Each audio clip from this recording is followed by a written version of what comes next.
My sister sold Mom's wedding ring for $1,200. What she did not know was that Dad had once refused a fortune just to keep it. 3 days after my father, Robert Bennett, was laid to rest, my older sister Rebecca and I stood inside the Tennessee house where we had grown up, surrounded by 40 years of things neither of us knew how to divide. I was 58. Rebecca was 61. We had families and homes of our own, but walking through that front door made us feel like children again.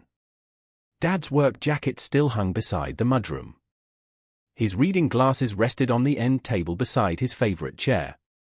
Mom's blue ceramic bowl still sat in the kitchen window, exactly where she had kept it before she died 11 years earlier. Rebecca approached the job differently than I did. She arrived with cardboard boxes, colored labels, and a legal pad divided into categories. Keep. Donate. Sell. Trash. We cannot turn this into a 6-month project, Thomas, she told me. I understood her reasoning, but every object seemed attached to a memory. Dad's old pocket knife reminded me of summer fishing trips. Mom's china brought back Thanksgiving dinners. A faded Christmas ornament made me remember Rebecca and me arguing over who was allowed to hang it when we were young. By noon, Rebecca had already arranged for a charity organization to collect several pieces of furniture. I was upstairs going through Dad's bedroom when I noticed the small fireproof safe inside his closet. I knew exactly what should have been inside. Dad had kept Mom's wedding ring there since the year she died. It was not an extravagant ring. At least, that was what I had always believed. A modest gold band held a small diamond surrounded by delicate engraved leaves worn smooth from decades on Mom's hand. I could still picture her turning it around her finger while she sat at the kitchen table drinking morning coffee. After Mom died, Dad placed the ring inside a dark green velvet box. Every few months, I would see him take it out, polish it carefully with a soft cloth, and return it to the safe. Once, about 5 years after Mom died, I asked why he still protected it so carefully. He looked at the ring for several seconds before saying, "Some promises do not end when someone leaves." That was all he ever told me. I entered the combination Dad had given me during his final year. The lock clicked. Inside were insurance papers, the deed to the house, several old envelopes, Mom's wedding photograph, and the familiar green velvet box. I picked it up and immediately noticed how light it felt. When I opened it, there was nothing inside. I searched beneath the documents. Nothing. I checked the closet shelves and the dresser. Then Rebecca appeared in the doorway carrying another box. "What are you looking for?" she asked. I held up the empty velvet case. Mom's ring. Her expression barely changed. "Oh. That." Something in the way she answered made my stomach tighten. "Rebecca, where is it?" She placed the cardboard box on Dad's bed. "I sold it yesterday." For several seconds I genuinely believed I had misunderstood her. "You did what?" "I sold it." She spoke as casually as if she had sold an old lamp. There is no reason for jewelry to sit inside a safe forever. I stared at the empty box in my hand. "You sold Mom's wedding ring without even talking to me." Rebecca sighed. "Thomas, Mom has been gone 11 years. Dad is gone now too. Neither of us is going to wear it. We have property taxes, attorney fees, utilities, repairs, and a house full of things that need to be handled." I tried to keep my voice steady. Dad protected that ring for 11 years after Mom died. Because he loved her. Then maybe that should have told you it mattered. Rebecca crossed her arms. Memories matter. People matter. Objects are objects. I looked down at the faded velvet where Mom's ring had rested for more than a decade. "How much?" Rebecca hesitated. "How much did you sell it for?" $1,200. The number landed harder than I expected. I remembered Dad sitting beside the window polishing that ring as carefully as if he were holding something irreplaceable. Maybe Rebecca was right about one thing. Maybe I did not know what the ring was worth. But suddenly I realized neither of us knew why Dad had guarded it so closely. Who bought it? I asked. Rebecca named.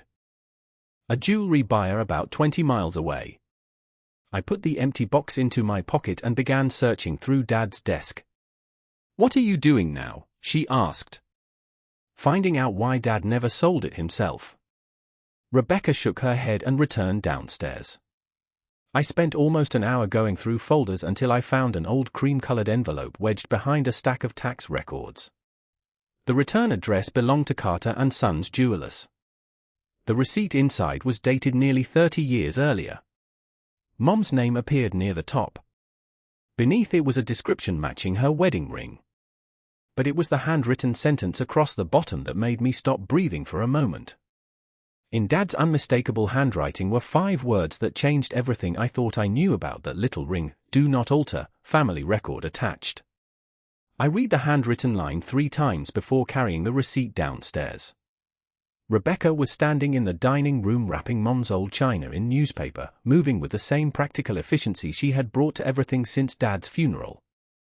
I placed the receipt on the table beside her. Have you ever seen this? She glanced at it without stopping her work. No. It is from Carter and Sons Jewelers. Dad kept it for almost 30 years. That finally made her pause. She picked up the paper and studied the faded ink. So Mom had her ring serviced there. What does that prove? I pointed to Dad's handwritten note. Family record attached. Why would an ordinary wedding ring need a family record? Rebecca sighed and returned the receipt to the table. Thomas, you are looking for a mystery because you are upset that I sold it. I am upset because you sold something that belonged to both of us without asking. Her expression tightened. I was trying to handle things. Someone has to. That sentence carried more weight than the argument itself. Rebecca had always been the one who handled things. When Mom died, Rebecca organized the memorial service while I could barely choose a photograph for the program. When Dad began needing help with appointments and bills, Rebecca created schedules and spreadsheets even though I lived closer and visited more often. She dealt with grief by turning it into a list of tasks. I dealt with it by holding onto things. Maybe that was why the empty velvet box bothered me so much. Where exactly did you sell the ring? I asked. She gave me the name of a jewelry buyer in a shopping center about 20 miles away. Did they tell you anything about it? They weighed it, examined the diamond, and offered $1,200. I accepted. Did you mention that it had been in the family? Why would that matter to them? I looked at the old receipt again. Maybe more than we think. Rebecca leaned against the table. You know what I remember about that ring? Mom wearing it every day. Washing dishes in it. Gardening in it. Making Thanksgiving dinner in it. Dad keeping it after she died does not suddenly turn it into some priceless treasure. I never said it was priceless. Then what are we arguing about? I looked directly at her. We are arguing about why Dad chose not to let it go. Rebecca's expression softened for only a moment before she looked away. I remember the last Christmas Mom was alive. She had lost weight, and the ring had become loose on her finger. Dad noticed during dinner and quietly asked her to let him keep it somewhere safe. Mom smiled, removed it, and placed it in his palm. I had forgotten that moment until then. After she died, the ring never left Dad's possession. I returned upstairs and began searching his desk more carefully. Behind the receipt were several envelopes containing old household records. Most were ordinary appliance warranties, insurance statements, repair invoices. Then I found a photograph of Mom's ring lying beside a jeweler's measuring gauge. The date printed on the back matched the receipt. Beneath the photograph was another sheet bearing the Carter and Sons letterhead. Most of the writing had faded, but I could make out Mom's full name, Margaret Bennett, followed by a description of the gold band, diamond setting, and engraved leaf pattern. At the bottom was a reference number. There was no family record attached. I searched the entire drawer, then the filing cabinet beside Dad's desk. Nothing. That absence bothered me more than anything else.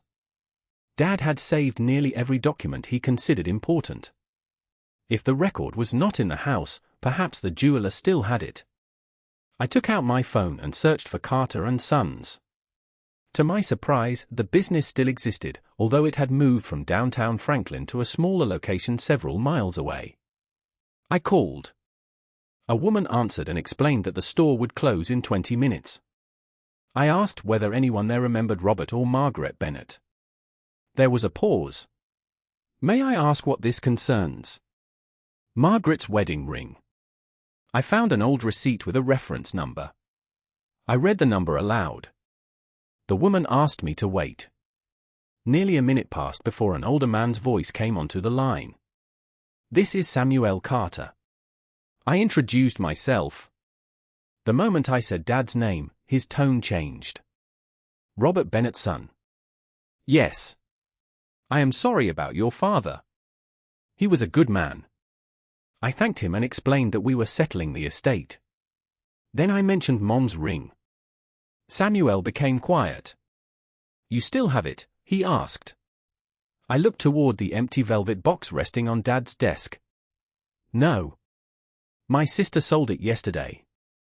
Silence followed. Not ordinary silence. The kind that tells you someone knows something you do not. Finally Samuel spoke. Your father finally agreed to let that ring leave the family. No. He died 3 days ago. Rebecca sold it afterward. Samuel exhaled slowly. Then I think your sister made a decision without knowing what she was holding. My grip tightened around the phone. What was she holding? That is not a conversation I want to have over the telephone. He asked whether Rebecca and I could come to the store the following morning. I agreed. Before ending the call, I asked one final question. Mr. Carter, why did Dad keep that receipt for 30 years? His answer came quietly. Because 30 years ago your father had every reason in the world to sell that ring, and someone offered him more money than his family desperately needed. I looked again at the faded photograph. How much? Samuel paused.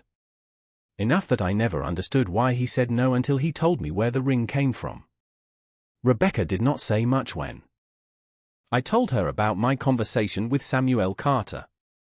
She stood beside the kitchen counter holding Dad's coffee mug, staring at me as if she were trying to decide whether I had misunderstood the jeweler or whether she had misunderstood the ring. He actually remembered Mom, she finally asked. He remembered both of them. I placed the old receipt beside the empty green velvet box. And he wants both of us at the store tomorrow morning. Rebecca looked toward the window. Thomas, if this is about getting more money for the ring, I already signed the sale receipt. I do not think it is about money. She gave me a tired look. You just told me someone once offered Dad a lot of money for it. That is exactly why I think it is about something else. Dad needed money and still refused. Rebecca said nothing after that. The following morning we drove separately to Carter and Sons Jewelers in Franklin. The store occupied the ground floor of a restored brick building near the older part of town. It was smaller than I expected, with dark wooden display cases, brass lamps, and framed black and white photographs showing the business decades earlier. An older man with silver hair stepped from behind the counter as soon as we entered. Thomas Bennett. I nodded. Samuel Carter. He shook my hand, then looked toward Rebecca. You must be Robert's daughter. Rebecca. Samuel studied us for a moment with an expression that was kind but serious. Your parents came into this store together many times. Rebecca looked surprised. Dad never mentioned that. Samuel smiled faintly. Your father did not mention many things. He locked the front door, turned the sign to closed, and led us toward a small consultation room in the back. A large wooden table stood beneath a warm hanging lamp. On it rested a grey archival box that Samuel had apparently prepared before we arrived. He opened the lid and removed a folder marked Bennett, Margaret Elaine. Seeing Mom's full name written there made the room suddenly feel smaller. Samuel placed an old photograph in front of us. It showed the same ring Rebecca had sold, photographed from several angles.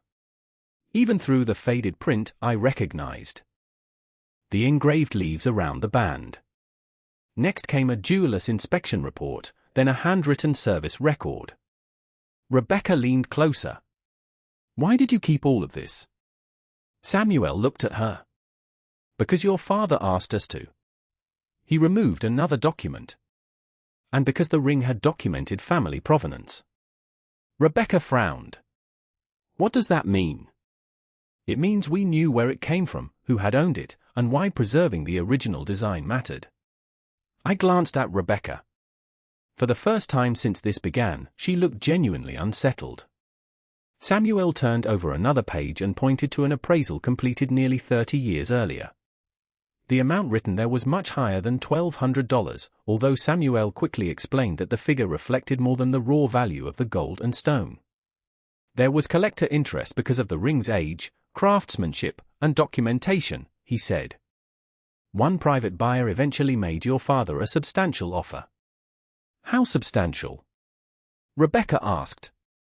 Samuel paused before answering. $50,000.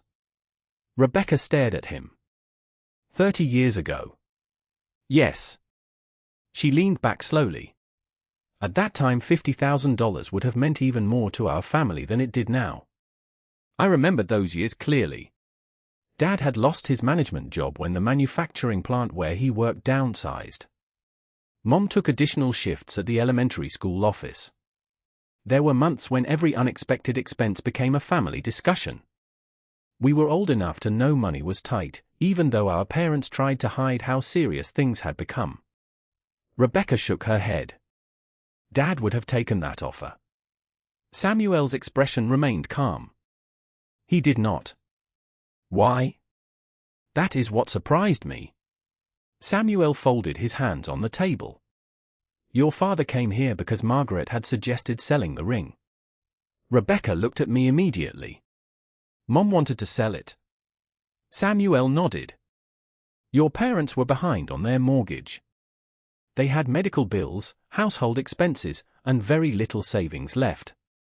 Margaret believed the ring could help them recover. That revelation confused me even more. If Mom herself had wanted to sell it, why had Dad refused? Samuel continued. When the offer reached $50,000, I assumed Robert would accept.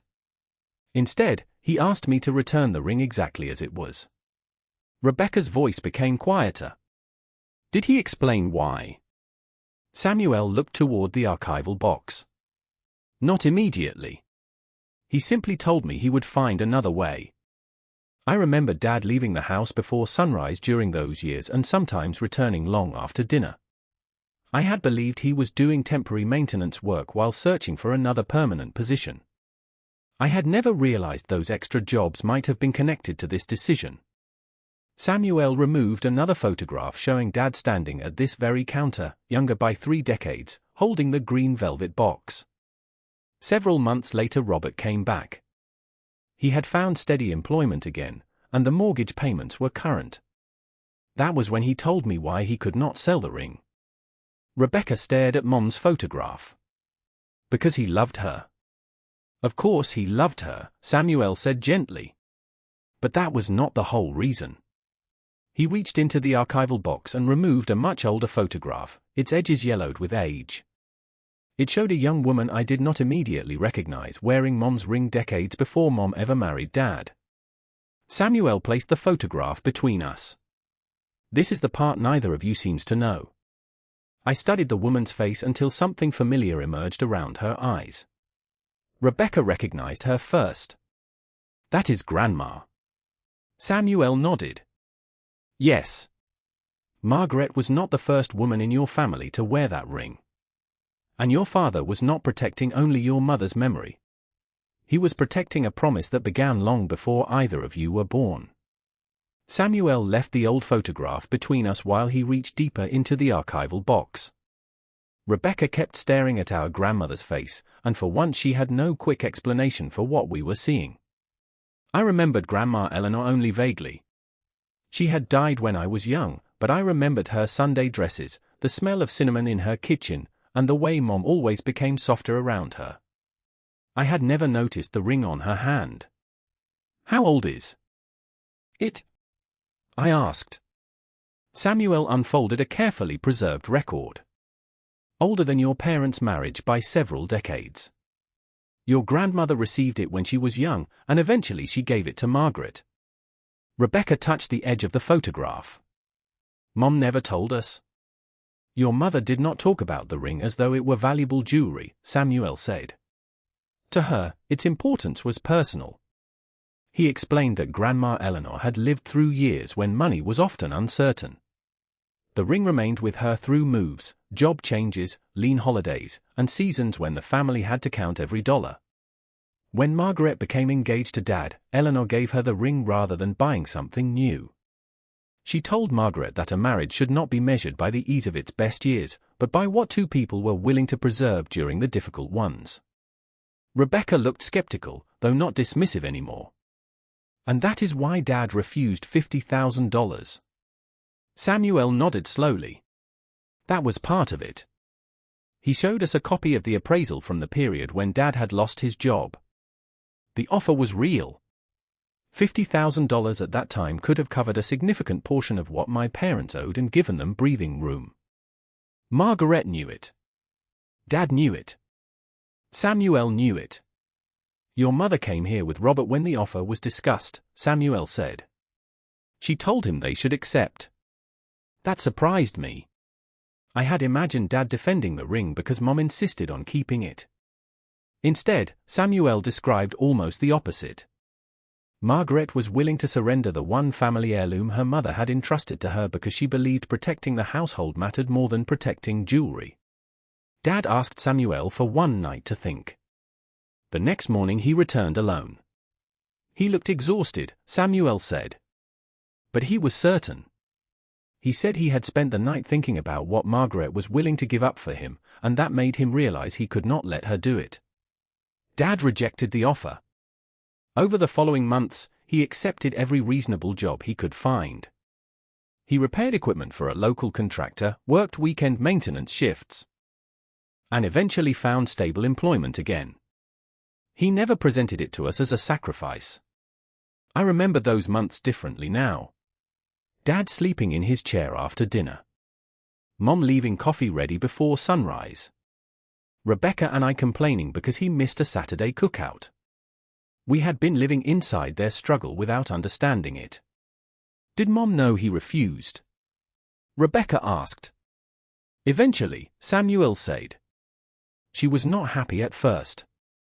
She thought he was being stubborn. But Robert told her something I still remember.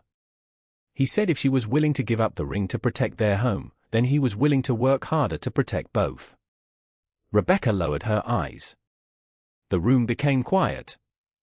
I thought about how easily we reduce our parents to the people we knew when we were children. Dad had been the man who fixed the lawnmower and reminded me to check the oil in my car. Mom had been the woman who made Sunday dinner and called whenever bad weather was forecast. We rarely imagined the private decisions that shaped the life we took for granted. Samuel turned another page. Years later, after Margaret passed away, Robert brought the ring back here. I immediately remembered the green velvet box. For cleaning. For restoration. Very minor restoration. The setting needed attention, but your father gave strict instructions that nothing about the original appearance was to be changed. Samuel pointed toward the words I had found on the receipt. That is why you saw the note about not altering it. Rebecca looked toward him. And the family record? Samuel did not answer immediately. Instead, he stood and walked to an old cabinet against the wall. From the lowest drawer, he removed a long cream-colored envelope. It had yellowed slightly around the edges. He returned to the table and placed it in front of us. Our names were written across the front in Dad's handwriting. Thomas Bennett and Rebecca Bennett. Rebecca stared at it. What is that? Samuel sat down again. Your father left it here after Margaret died. I reached toward the envelope, but Samuel rested 2 fingers gently on it. Before I give this to you, you need to understand the instruction Robert gave me. I withdrew my hand. What instruction? Samuel looked from me to Rebecca. He did not want this mailed to you after his death. He did not want it included automatically with his estate papers. He said I was only supposed to give it to you if one day, after both he and Margaret were gone, one of you came here asking why the ring mattered. Rebecca's face changed. Dad knew we might come. He hoped you would never need to, Samuel said.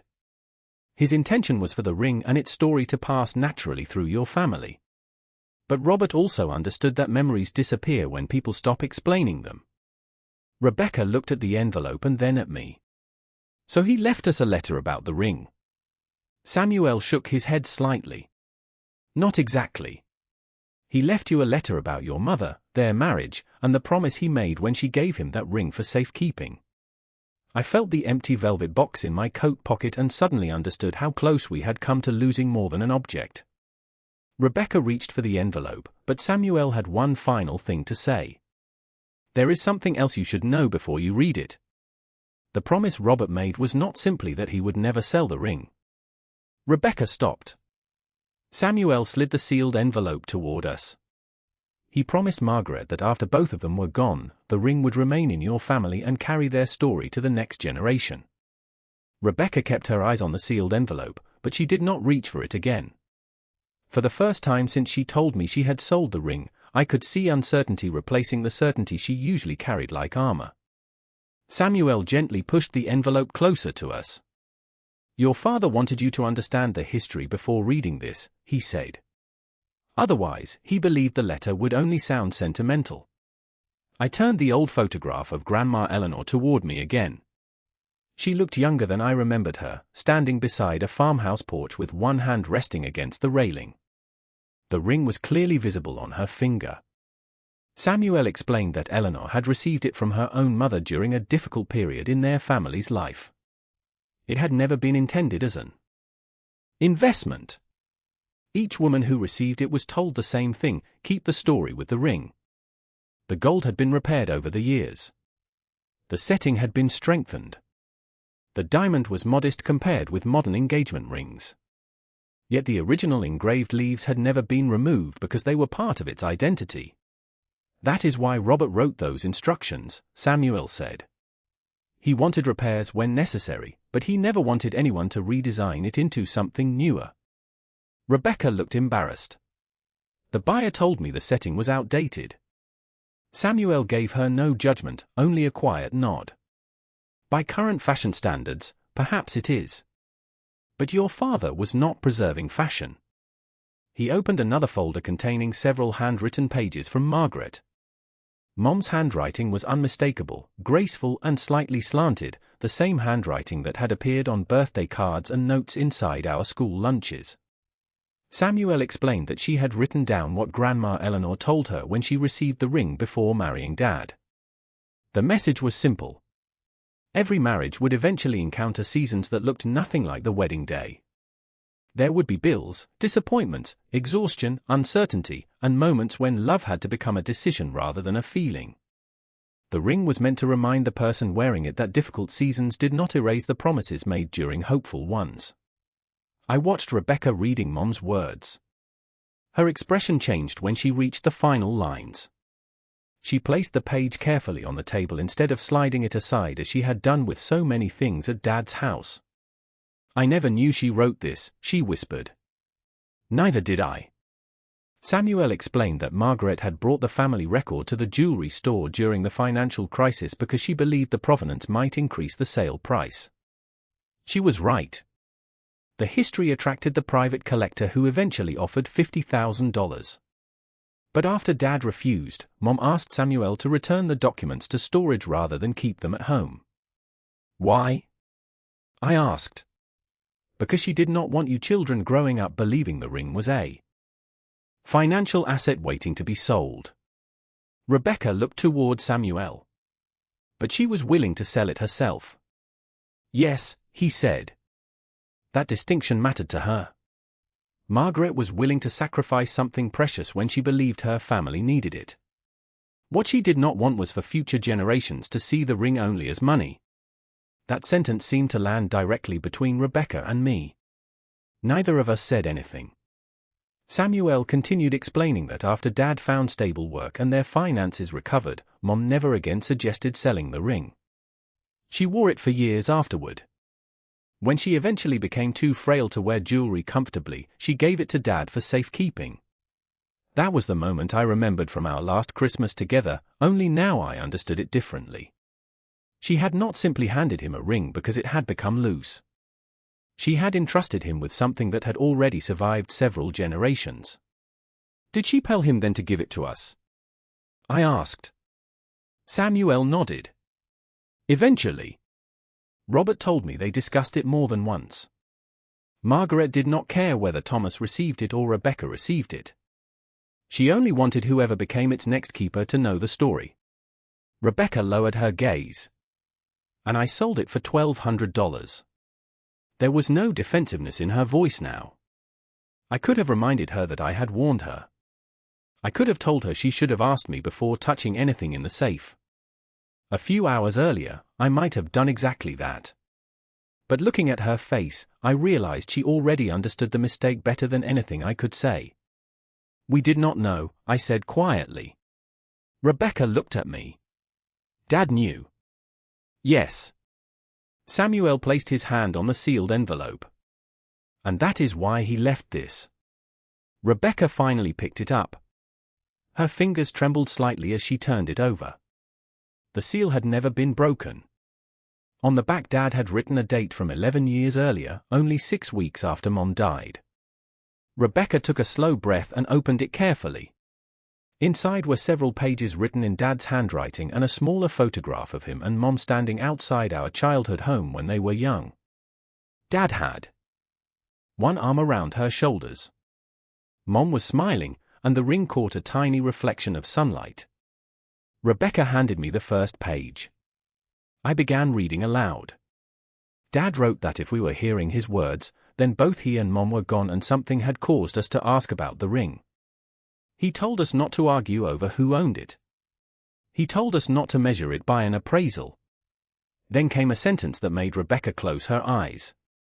Dad wrote that the most important thing Margaret had ever taught him was that the things worth keeping were rarely the things worth the most money. He explained that during the hardest year of their marriage, Mom had been willing to sell the ring because she loved her family more than the object. Dad had refused because her willingness to sacrifice it made him understand why he needed to preserve it. The ring represented every difficult season they had survived together. Near the bottom of the second page, Dad described the promise he made to Mom when she placed it in his hand for the last time. He promised that after they were both gone, the ring would remain with the family, along with the story of the women who had carried it before her. Rebecca suddenly stood and reached for her phone. I need the number of the buyer. Samuel looked at her carefully. You are going to try to recover it. I am going to bring Mom's ring home. She called immediately. I watched her expression as someone answered. Rebecca gave her name, the date of the transaction, and the description of the ring. Then she became completely still. What do you mean it is no longer there? She asked. A few seconds later she lowered the phone and looked at me. They already sold it to another dealer. Rebecca remained standing with the phone in her hand while Samuel quietly closed the archival box. Where did they send it? I asked. She looked at the note she had written during the call. An estate jewelry dealer in Nashville. The buyer said they transfer older pieces there when they think they can be resold through specialty channels. Samuel leaned forward. Did they give you the dealer's name? Rebecca nodded and read it aloud. Samuel recognized the business. They are reputable. That helps. Rebecca immediately called, but the receptionist told her the person responsible for incoming estate pieces was unavailable until later that afternoon. She left her number and explained that the matter concerned a family heirloom sold by mistake. When the call ended, she sat down again and looked at Dad's letter. I cannot believe I did this. I had never heard my sister sound so defeated. You did not know the story, I said. I did not bother to know the story, she replied. There was a difference, and Rebecca understood it before I did. Samuel gave us copies of the family records, photographs, and the old appraisal. He kept the originals protected in his archive and suggested that we bring the documentation if the Nashville dealer agreed to meet us. Before leaving, Rebecca asked him whether the $50,000 offer still meant anything. Samuel shook his head. Historical appraisals are not guarantees of present value. Markets change. Collectors change. The important thing is that Robert had the opportunity to turn the ring into money when money could have solved many problems, and he still chose another path. Rebecca folded Dad's letter carefully and placed it inside her purse. Then I sold something he protected through the hardest year of his life because I wanted to clear out a house faster. Samuel answered gently. Your father did not leave that letter to make either of you feel guilty. On the drive back to Dad's house, Rebecca followed behind me. When we arrived, she did not reach for the packing boxes.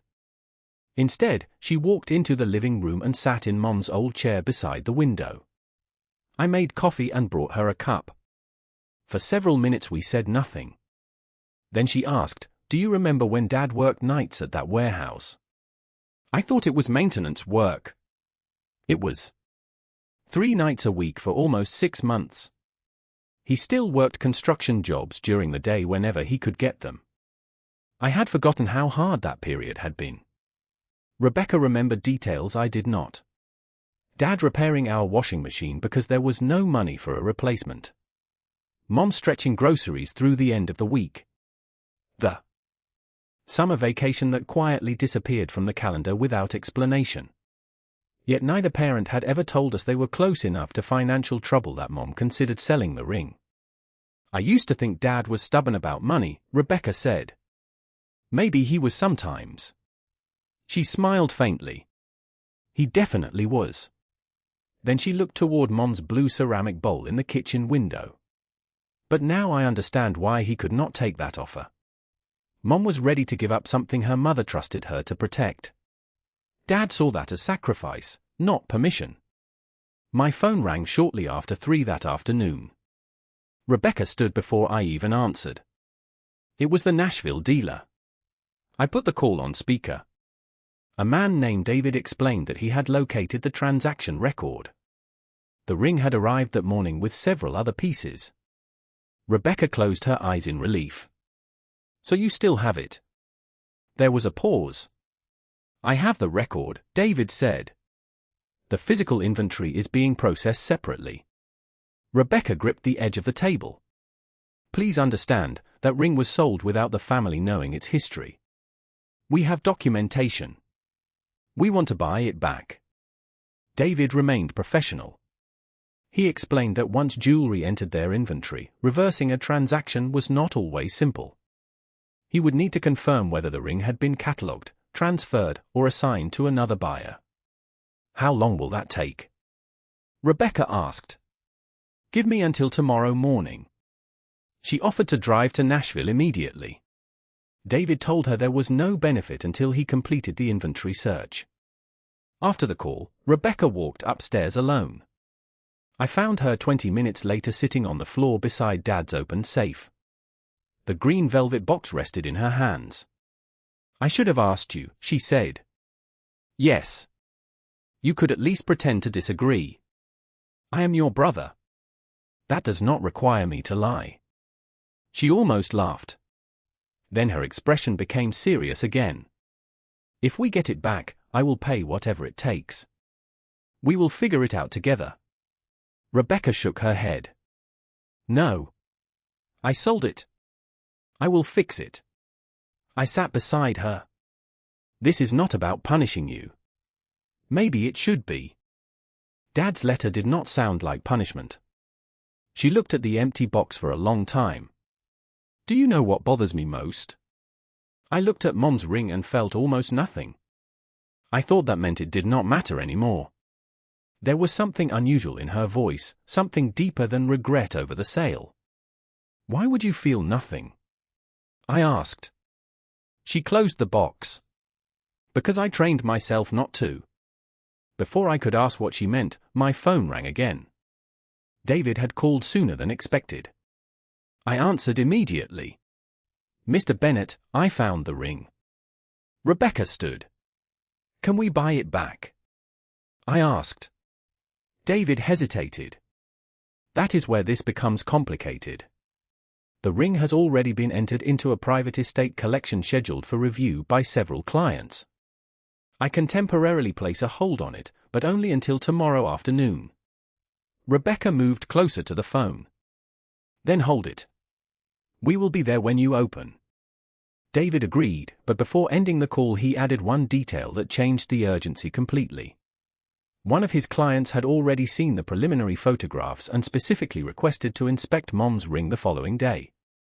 Rebecca was waiting beside my car before sunrise the next morning, holding Dad's letter in one hand and the empty green velvet box in the other. Neither of us had slept much. Nashville was about an hour away under normal traffic, and we wanted to be standing outside the dealer's door when it opened. During the first 20 miles, Rebecca barely spoke. Then, somewhere beyond the quiet subdivisions and open fields, she said, "Yesterday you asked why I trained myself not to feel anything about the ring." I glanced toward her. "You do not have to explain it now." "I think I do." She looked through the windshield. "After Mom died, I started treating everything connected to her like something dangerous. Her clothes, her dishes, the Christmas decorations she loved. Every object could pull me backward." I remembered how quickly Rebecca had helped Dad clear Mom's closet after the funeral. At the time I thought she was simply being practical. "So you stopped attaching memories to things?" "I tried to." She rubbed her thumb across the edge of the velvet box. "When Dad died, I did the same thing. Make lists. Fill boxes. Sell what has value. Donate what does not. Keep moving before the memories catch up." For the first time, a decision to sell the ring made emotional sense, even if it had still been wrong. "Maybe that is why Dad left the letter the way he did," I said. "He knew we handled loss differently." Rebecca nodded. "And somehow he knew one of us might eventually ask the question he had been waiting for." We arrived in Nashville 20 minutes before the dealer opened. David met us shortly after 9 and led us into a private office. He was younger than I expected, perhaps in his early 40s, wearing a charcoal suit and thin-framed glasses. On his desk sat the documents we had emailed the night before. "I reviewed the material from Carter and Sons," he said. "The provenance is unusually complete." Rebecca leaned forward.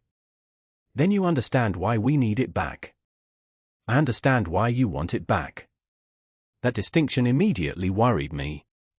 David explained that the ring had been purchased legally from the first buyer and entered into his company's inventory. Because a client had already expressed interest, he could not simply reverse every transaction without authorization. Rebecca opened her purse. "Then tell me what it costs." David looked at her. "Before we discuss that, there is something you should see." He left the room and returned carrying a small black jewelry case. When he opened it, Mom's ring rested inside. Rebecca inhaled sharply. After everything Samuel had told us, the ring looked different to me, although physically nothing had changed. The small diamond was still modest. The gold still showed decades of wear. The engraved leaves were still softened around the edges. But now I saw Grandma Eleanor's hand, Mom's kitchen table, Dad polishing it beside the window, and 30 years of decisions hidden inside one ordinary object. Rebecca reached toward it, then stopped. "May I?" David nodded. She lifted the ring carefully. Her eyes filled with tears, but she did not look away. "I treated this like scrap jewelry," she whispered. David gave her a moment before explaining that. His specialist had noticed markings and craftsmanship suggesting the ring was older than the seller's description indicated. That was why it had been moved into the estate collection instead of being immediately dismantled or reset. "Dismantled?" Rebecca repeated. "Older jewelry is sometimes purchased for components," David said. "The stone may be removed, the gold refined, or the piece redesigned. This one was flagged before anything happened." Rebecca closed her fingers gently around the ring. I could see the relief on her face. "What do I have to pay?" David named a figure just under $5,000, reflecting his company's purchase price, processing costs, and the temporary withdrawal from the private offering. Rebecca did not argue. She reached for her checkbook. I placed my hand on the table. We split it. No. Rebecca. I sold it. I buy it back. Dad specifically told us not to fight over ownership. This is not ownership. This is responsibility. I understood what she meant, but I also understood something she had not yet accepted. Then let me be responsible for my half of our family too. She looked at me for several seconds before finally nodding. David prepared the paperwork. As we waited, he studied the historical appraisal again. There is one thing I am curious about, he said. The $50,000 offer from decades ago. Rebecca gave a tired smile. We are curious about that too. David explained that the offer had likely reflected a collector's interest in the documented family history and craftsmanship rather than the intrinsic value of the materials. Without the records, the ring could easily appear to be worth only a fraction of that amount. So the buyer who gave me $1,200 did not necessarily cheat me. Rebecca asked. Not based on what they knew, David said. They evaluated an undocumented old ring. The story was separated from the object. That sentence stayed with me. The story was separated from the object. That was exactly what had happened in our family. We had inherited the object without inheriting its meaning. When the paperwork was complete, David placed the ring back into Dad's green velvet box. Rebecca held it during the entire drive home. Once we reached Dad's house, she walked directly to the kitchen and placed the box beside Mom's blue ceramic bowl. We need to decide who gets it, she said. Not today. Dad wanted it passed down. He wanted the story passed down too. Rebecca looked around the kitchen where our parents had spent so much of their lives. Then maybe that is what we should figure out first. We returned to Dad's letter, believing we had finally understood what he wanted. But when I unfolded the last page, I noticed something we had missed at Samuel's store. Near the bottom, beneath Dad's signature, he had written one final instruction. He named the person he hoped would receive the ring next, and it was neither Rebecca nor me. Rebecca took the letter from my hands and read the final lines twice before speaking. Emily, she whispered. Dad had written that if the ring survived long enough to reach another generation, he hoped it would eventually belong to Rebecca's daughter, Emily. My niece was 32 now, married for almost 4 years, and living outside Knoxville. Dad had always been close to her. When Emily was little, she followed him through the garden, handed him tools while he repaired things around the house, and listened to stories the rest of us had heard so many times that we had stopped paying attention. Rebecca sat at the kitchen table with the ring between us. Why Emily? She asked. I continued reading. Dad had explained that the ring did not have to pass according to age, gender, or tradition. He simply believed Emily understood something important about family memory. Years earlier, during one of her visits, she had asked him why he still kept Grandma Eleanor's old photographs when he could scan everything onto a computer. Dad told her that digital copies preserved images, but sometimes holding the original reminded you that another person had once held the same thing. Apparently, that answer stayed with him. Rebecca smiled faintly. That sounds like her. Then her expression changed. I almost sold her inheritance. You recovered it. After nearly losing it. I closed Dad's letter. Maybe recovering it. It's part of the story now. Rebecca looked at me as though she had not considered that possibility. We called Emily that afternoon but did not explain everything over the telephone. We asked whether she could come to Dad's house the following day because we had found something he wanted her to have. She arrived shortly before noon wearing jeans and a light sweater, her hair pulled back the way Mom used to wear hers while cooking. The resemblance struck me more strongly than usual. Emily hugged both of us, then looked around the half-packed living room. This feels strange without Grandpa, she said. Rebecca's eyes moved toward the cardboard boxes she had labeled during our first day. Several were still marked sell. She had not touched them since our trip to Nashville. We sat around the kitchen table, and Rebecca placed the green velvet box in front of her daughter. "Before you open that, I need to tell you something." Emily looked at her mother. Rebecca did not soften the truth. She explained that she had found Mom's ring after Dad died, assumed it was simply old jewelry, and sold it for $1,200. She told Emily about the receipt, Samuel Carter, Grandma Eleanor, the $50,000 offer, Dad's years of extra work, and the letter he had left behind. Then she explained how we had driven to Nashville and bought the ring back before it could disappear into another collection. Emily listened without interrupting. When Rebecca finished, she looked down at the box. "Grandpa wanted me to have it." Eventually, Rebecca said. "But I do not think he meant for us to hand you a ring without telling you why." Emily opened the box. For several seconds she simply stared at it. Then she lifted it carefully and turned it between her fingers. "I remember Grandma wearing this." Rebecca looked surprised. "You do?" "A little. Mostly from photographs. Grandpa showed me some once. That caught my attention." "He told you about the ring?" "Not really. He said it had been in the family a long time.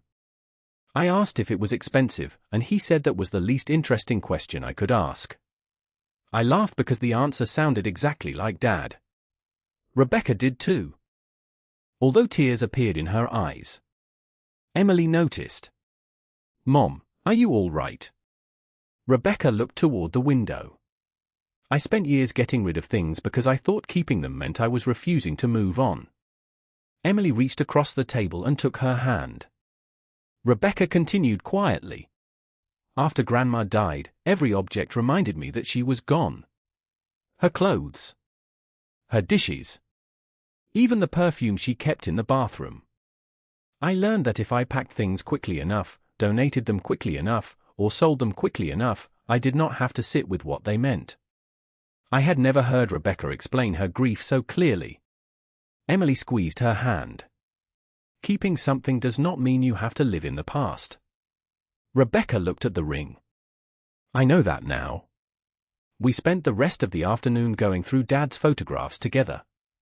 Instead of dividing everything immediately, we began telling stories. Emily wrote names and dates on the backs of photographs while I identified relatives she barely remembered. Rebecca found Mom's handwritten recipe cards and, instead of placing them in the donation pile, tied them together with a ribbon. We found Grandma Eleanor's photograph from Samuel's records and made a copy to keep with the ring. By evening, the kitchen table held the beginnings of what Emily called a family legacy box. Dad's letter went inside first. Then the photographs, copies of the jeweler's records, Mom's handwritten history, and the original green velvet case. Emily did not put the ring on. She returned it carefully to the box. "I want to know everything before I wear it," she said. Rebecca smiled. "That is exactly what Grandpa wanted."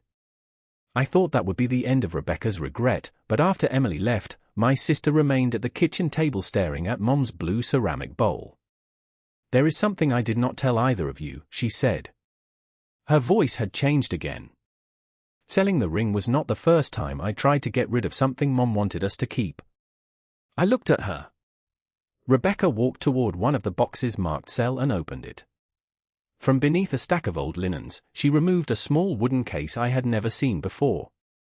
"I found this in Mom's closet after she died," she said. "Dad stopped me from throwing it away." She placed the case on the table between us. "I never opened it. Until now." Rebecca rested both hands on the small wooden case as though opening it required more courage than driving to Nashville to recover the ring. The case was about 10 inches long, made of dark walnut, with scratches along the corners and a brass latch that had lost most of its shine. I remembered seeing it once when we were children, sitting on the top shelf of Mom's closet, but I had never known what was inside. Rebecca lifted the latch. There were no valuables, no jewelry, and no hidden money. Inside were letters, photographs, recipe cards, and several small envelopes labeled in Mom's handwriting. Rebecca picked up the first letter and unfolded it carefully. It was addressed to her. She stared at the first line for several seconds before reading silently. "What does it say?" I asked. Her eyes remained on the page. "She wrote this when I was in college." Rebecca sat down. Mom had written about the first apartment Rebecca rented, the arguments they had over Rebecca moving away, and how proud she was that her daughter had become independent even when that independence made their relationship difficult. Another letter was addressed to me. Mom had written it after my first child was born. She described watching me hold my daughter and realizing that I finally understood the mixture of fear and hope every parent carries. None of the letters contained dramatic secrets. That made them more powerful. They were ordinary thoughts our mother had preserved because she assumed there would come a day when she could no longer say them herself. At the bottom of the case was a note explaining why she had saved everything. Mom wrote that memories changed as people aged, but written words could return details that time softened. She wanted Rebecca and me to know not only what happened in our family, but how those moments felt while they were happening. Rebecca pressed the letter against the table. Dad knew this was here. Apparently. When I tried to throw it away after Mom died, he took it from me and put it back. Upstairs. She gave a quiet laugh that sounded more sad than amused. I was furious with him. I thought he was forcing me to keep grieving. Maybe he was giving you time until you were ready. Rebecca looked toward the green velvet ring box beside the ceramic bowl. He spent 11 years giving me time. We called Emily and asked her to return the following weekend. By then Rebecca and I had stopped treating Dad's house like a warehouse that needed to be emptied. We still sorted everything because the estate had to be settled, but we changed the question. Instead of asking what something could sell for, we asked whether its story should survive. Most things were still donated or sold.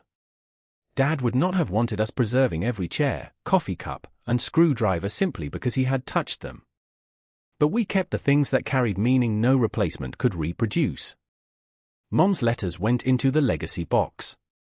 So did several recipe cards, the wedding photograph, Grandma Eleanor's picture, Dad's letter, and copies of Samuel's records. When Emily returned, Rebecca placed the ring in front of her again. "Your grandfather wanted this to go to you," she said, "but there is something I want to add to his instructions." Emily smiled. "What?" "Never keep the ring without keeping its story." Emily nodded.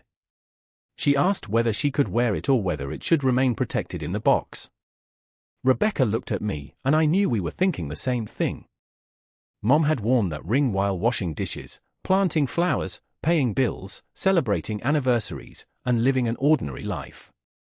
Grandma Eleanor had done the same. Dad had protected it, but he had never intended to turn it into a museum piece. "Wear it if you want to," I told her. "Just remember what it means." Emily slipped the ring onto her finger. It was slightly loose, so Samuel later adjusted it in a way that preserved the original band and engravings. Before making any change, he photographed and documented everything, exactly as Dad had requested decades earlier. Several weeks later, Rebecca and I finished clearing the house. The final afternoon was quieter than I expected. The rooms were nearly empty. Sunlight crossed the hardwood floor where our dining table had once stood. Rebecca walked through the kitchen one last time and stopped beside Mom's blue ceramic bowl. "Take it," I said. She shook her head. "You want it?" "Not particularly." She smiled. "Neither do I." We both laughed, and somehow that felt right. We had finally learned that honoring our parents did not mean keeping everything. It meant understanding what deserved to be carried forward.